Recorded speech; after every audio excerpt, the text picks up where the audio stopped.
إن هذا القرآن يهدي للتي هي أقوم ويبشر المؤمنين الذين يعملون الصالحات أن لهم أجرا كبيرا. السلام علیکم ورحمۃ اللہ وبرکاتہ. الحمد للہ نحمده ونستعینه ونستغفره ونؤمن به ونتوکل علیہ ونعوذ باللہ من شرور انفسنا ومن سیئات اعمالنا من يهده الله فلا مضل له ومن يضلله فلا هادي له ونشهد ان لا اله الا الله وحده لا شريك له ونشهد ان محمدا عبده ورسوله. اما بعد فاعوذ باللہ من الشیطان الرجیم. بسم اللہ الرحمن الرحیم. کل جو ہم نے آیت مبارکہ جس کی تلاوت کی تھی کہ یا بنی آدم قد انزلنا الیکم، یا بنی آدم، اے بنی آدم، قد انزلنا، بے شک ہم نے نازل کیا، علیکم لباسا یواری، تم پر ایسا لباس جو تمہاری شرمگاہیں چھپاتا ہے، سوآتکم وریشا، اور زینت کا باعث ہے، ولباس التقوی، اور پرہیزگاری کا لباس بہت بہتر ہے، ذالک خیر، بہت بہتر ہے، ذالک من آیات اللہ لعلہم یذکرون، یہ اللہ کی نشانیوں میں سے ہے تاکہ لوگ نصیحت حاصل کریں. اللہ تعالیٰ آگے کیا فرماتے ہیں؟ یا بنی آدم لا یفتننکم الشیطان کما اخرج ابویکم من الجنہ، اے بنی آدم، کہیں شیطان تمہیں فتنے میں نہ ڈال دے، کما اخرج ابویکم من الجنہ، جس طریقے سے اس نے تمہارے ماں باپ کو جنت سے نکلوا دیا تھا. جب اس نے ان دونوں کا لباس اتروا دیا تھا تاکہ ان کو ان کی شرمگاہیں دکھا دے، بے شک وہ اور اس کا قبیلہ تمہیں دیکھتا ہے جہاں سے تم نہیں دیکھ سکتے، بے شک ہم نے شیطانوں کو ان لوگوں کے دوست بنا دیا جو ایمان نہیں لاتے. یعنی اللہ تبارک و تعالیٰ یہاں پر شیطان کے بہکاوے کی، جو شیطان کا جو بہکاوا ہوتا ہے اس سے بچنے کی تلقین کر رہے ہیں، کہ ابلیس اور اس کے قبیلے سے بچنے کی تلقین فرما رہے ہیں. اور اس کی جو یعنی شیطان کی جو قدیم دشمنی ہے اس کو بھی بیان کیا جا رہا ہے کہ جو ابلیس کو ابو البشر حضرت آدم علیہ السلام سے تھی، اور جس کی وجہ سے اس نے کوشش کر کے حضرت آدم علیہ السلام کو جنتوں سے نکلوا کر، نعمتوں سے نکلوا کر دکھوں اور مصیبتوں کے گھر یعنی دنیا میں پہنچا دیا. پھر ان کے سطر کے مقامات سے جو پہلے ڈھکے اور چھپے ہوئے تھے کپڑے اتروا دیے، اور یہ سب کچھ اس کی زبردست دشمنی ہی کا نتیجہ تھا. جیسے کہ اللہ تبارک و تعالیٰ نے فرمایا کہ افتتخذونہ وذریتہ اولیاء من دونی وہم لکم عدو بئس للظالمین بدلا،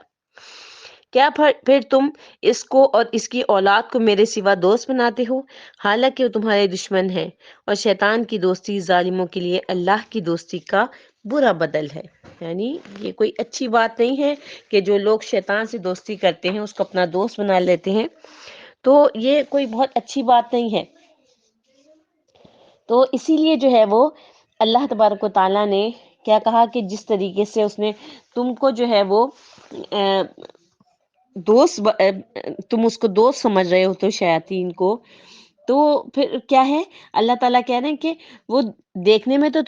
تمہیں دوست لگتے ہیں کہ وہ تمہیں تمہاری مطابقت سے باتیں بتا رہے ہوتے ہیں، لیکن اصل میں کیا ہے، وہ تمہارے دشمن ہیں. ٹھیک ہے، تو جو لوگ کفر کر رہے ہیں ان کے جو دوست ہیں وہ کون ہے؟ طاغوت یعنی شیطان. یخرجوہم من النور الی الظلمات، وہ انہیں روشنی سے اندھیروں کی طرف لے جاتے ہیں، یعنی ان پر اثر انداز ہوتے ہیں اور حق کو ان سے چھپا دیتے ہیں، حق پر یعنی عمل نہیں کرنے دیتے. ٹھیک ہے، تو حق پر عمل نہ کرنا کیا ہے کہ جب کوئی صحیح بات انسان کو پتہ چل جائے اس کے باوجود بھی وہ ڈھٹائی دکھائے، یا عبادت کے لیے کوئی اس کو ترغیب دے، اللہ تعالیٰ کی طرف کوئی اس کو بلائے، چاہے وہ جسمانی عبادت ہو، مالی عبادت ہو، یا جو ہے وہ جو اللہ تبارک و تعالیٰ نے معاملات کے ذریعے سے ہمارے لیے عبادتیں رکھی ہیں، صلت رحمی رکھی ہے، غریبوں کے لیے، مسکینوں کے لیے جو ہے وہ امداد رکھی ہے، اور مختلف بہت ساری قسم کی چیزیں ہیں جو کہ ہم جو ہے وہ معاملات کے ذریعے سے مکمل کرتے ہیں. تو اب کیا ہے، حق کو چھپا دینا، یعنی شیطان شیطان جو ہے آپ کو، جو آپ ابھی نیکی کر رہے ہوتے ہیں، وہ اس کو پہلے تو کیا ہوتا ہے کہ شیطان آپ کو کرنے ہی نہیں دیتا، ٹھیک ہے، ہزار قسم کی آپ کو خیالات، ہزار قسم کی باتیں، ہزار قسم کے بہانے جو ہے وہ آپ کے ذہن میں گھومتے رہتے ہیں۔ جیسے آپ اس کی مثال اس طریقے سے لیجئے کہ جب آپ تہجد میں اٹھنا کی کوشش کرتے ہیں، انسان کا دل چاہتا ہے کہ وہ تہجد میں اٹھے، قیام اللیل پڑھے، اللہ تعالیٰ سے ڈائریکٹ بات کرے، تو اس وقت جب اٹھنے کا جو مرحلہ ہوتا ہے، اس وقت نیند اور اتنی گہری ہو جاتی ہے، اور اس کے علاوہ انسان اپنے آپ کو اندر ہی اندر جو ہے وہ تسلیاں دے رہا ہوتا ہے۔ کس طریقے سے تسلیاں دے رہا ہوتا ہے؟ نہیں نہیں، تم تو بہت دیر میں سوئی تھی، تو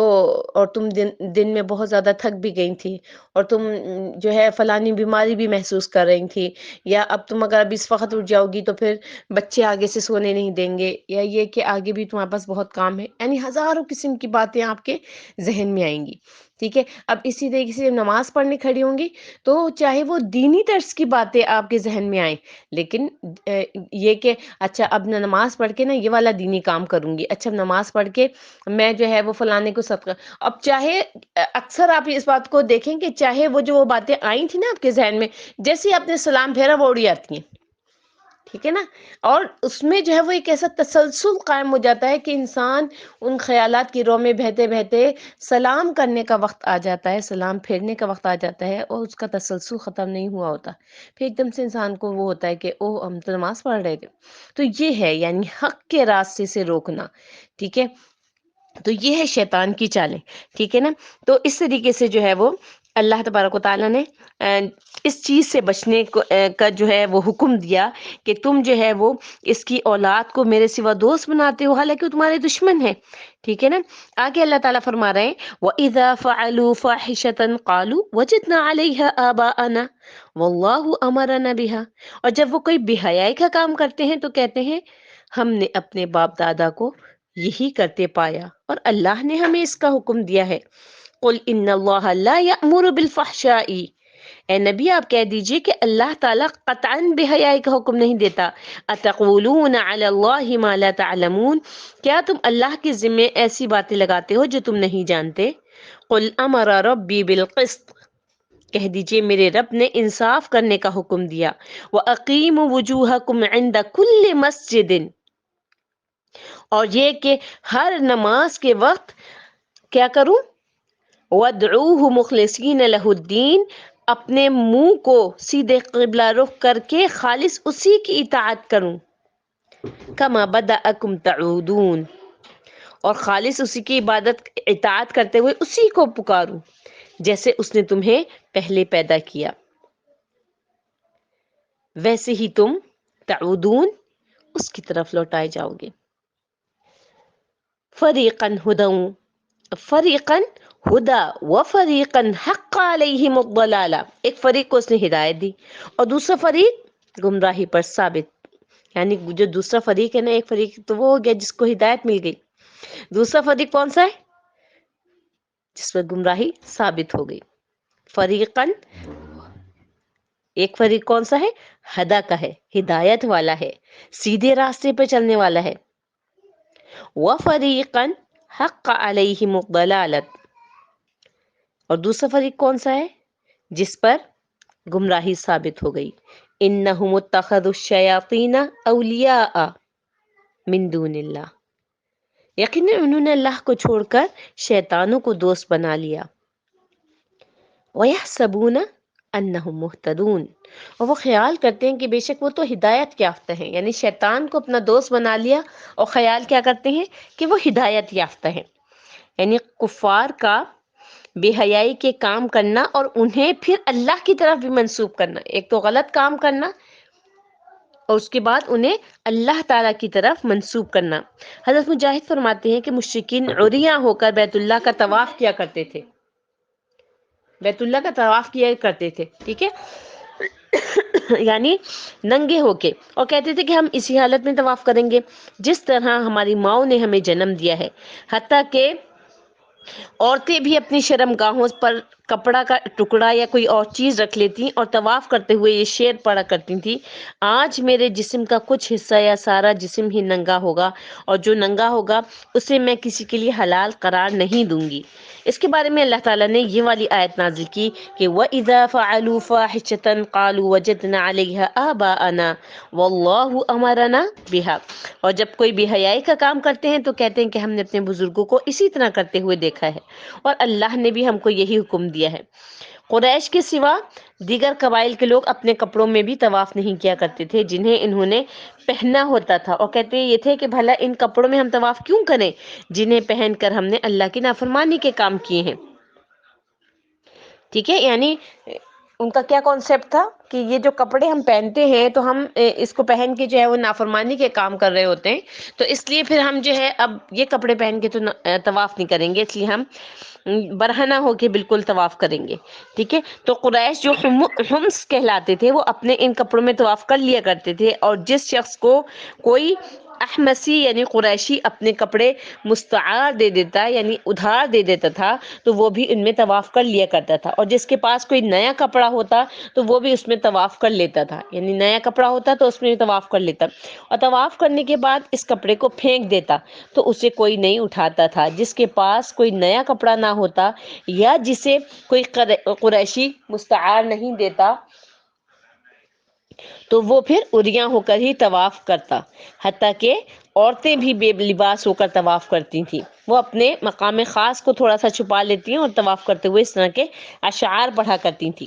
ٹھیک ہے، عورتیں اکثر جو ہے جب اس طرح سے ان کو طواف کرنا ہوتا تھا بغیر کپڑوں کے تو رات کے وقت کیا کرتی تھیں۔ اس رسم کو انہوں نے اپنے آباء و اجداد کی اتباع میں از خود ایجاد کر لیا تھا، اور وہ یہ عقیدہ رکھتے تھے کہ ان کے آباء و اجداد کا یہ فعل اللہ تعالیٰ کے حکم اور اس کی شریعت کے مطابقت سے ہے۔ تو اللہ تعالیٰ نے اس کی تردید کرتے ہوئے کیا فرمایا: وَإِذَا فَعَلُوا فَاحِشَةً قَالُوا وَجَدْنَا عَلَيْهِ آبَاءَنَا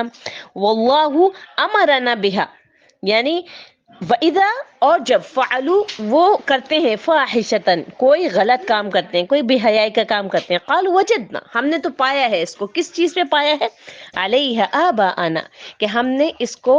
اپنے باپ داداؤں کو اس چیز کے اوپر پایا تھا کہ ہمارے باپ دادا یہی کام کیا کرتے تھے۔ واللہ امرنا بہا، اور اللہ تعالیٰ نے ہمیں، اب آپ دیکھیے کہ ایک تو یہ کہ غلط کام کہ جو کہ جائز ہی نہیں ہے، ٹھیک ہے، غلط کام کر کے اور پھر اس کو بعد اس کو جو ہے وہ اللہ تعالیٰ کی طرف منسوب کرنا کہ اللہ تعالیٰ نے اس چیز کا حکم دیا ہے، اللہ تعالیٰ نے اس بات کا حکم دیا ہمیں کہ جو ہے وہ جو ہمارے باپ دادا یہ کام کر رہے تھے تو ہمارے باپ دادا بالکل ٹھیک یہ کام کرتے تھے اور ان کو جو ہے وہ اللہ تعالیٰ نے یہ حکم دیا ہے۔ تو پھر جو ہے انہوں نے کیا کہا اللہ تعالیٰ اس بات کے جواب میں کیا کہہ رہے ہیں کہ پہلے تو تردید ہے، کیا کہہ کے تردید کہی جا رہی ہے؟ قل اے نبی کہہ دیجئے ان لوگوں کو جس بات کے دعوے دار ہیں کہ اللہ تعالیٰ نے ان کو بے حیائی کا حکم دیا ہے، ان اللہ لا یأمر بالفحشاء، بے شک اللہ تعالیٰ فحشاء کا یعنی بے حیائی کا حکم نہیں دیتا، تم جو یہ کام کر رہے ہو یہ تو برائی اور بے حیائی کے کام ہے اور اللہ تعالیٰ اس قسم کے کاموں کا حکم نہیں دیتا۔ پھر اللہ تعالیٰ سوال کر رہے ہیں، کیا سوال کر رہے ہیں؟ اتقولون علی اللہ ما لا تعلمون، کیا تم اللہ تعالیٰ پر ایسی باتیں کہتے ہو جو تم جانتے بھی نہیں ہو، یعنی تم اللہ تعالیٰ کی طرف ایسے اقوال کو کیوں منسوب کرتے ہو جن کی صحت کا تمہیں کچھ علم ہی نہیں ہے۔ قل امر ربی بالقسط، کہہ دیجئے ہمارا حکم دیا ربی میرے رب نے، کس چیز کا حکم دیا؟ بالقسط، انصاف کا حکم دیا۔ وَأَقِيمُوا وُجُوهَكُمْ عِنْدَ كُلِّ مَسْجِدٍ وَادْعُوهُ مُخْلِصِينَ لَهُ الدِّينَ، اور یہ کہ نماز کے وقت میں اپنا رخ جو ہے میں اپنا جو میرا جو سجدے کا جو رخ ہوگا وہ صرف اور صرف کس کی طرف ہوگا؟ جو میرا قبلہ ہوگا وہ کس کی طرف ہوگا؟ کعبے کی طرف، ٹھیک ہے، اور میں اسی کی استقامت کے ساتھ جو ہے وہ عبادت کروں اور اس کے رسولوں کی اتباع کروں۔ اللہ تعالیٰ نے معجزات سے جو تائید فرمائی ہے اور جو کچھ انہوں نے اللہ تعالیٰ کے بارے میں بتایا ہے، جو احکام شریعت وہ اللہ تعالیٰ کی طرف سے لائے ہیں، اس کے مطابق سے اخلاص کے ساتھ عبادت کروں، ٹھیک ہے۔ اچھا اب آپ یہ دیکھیے کہ کوئی بھی عمل کہ جب اللہ تعالیٰ کے پاس قبولیت کا جو درجہ رکھتا ہے، وہ کوئی بھی عمل قبولیت کا درجہ جو ہے وہ کب رکھتا ہے کہ سب سے پہلے تو کہ عمل درست اور شریعت کے مطابق سے ہو۔ اچھا اب ایک مزے کی بات کیا ہوتی ہے کہ آپ کسی کو کہتے ہیں کہ آپ کا یہ عمل غلط ہے، یا یہ آپ کا جو عمل ہے وہ بدعت ہے، ٹھیک ہے، آگے سے آپ کو کیا جواب ملتا ہے کہ کوئی بات نہیں، ہے تو نیکی کا ہی کام، یعنی ہم کوئی شرک کیا کام نہیں کر رہے، ہم نیکی کا ہی کام کر رہے ہیں۔ اچھا، اب نیکی کا کام ہے اگر،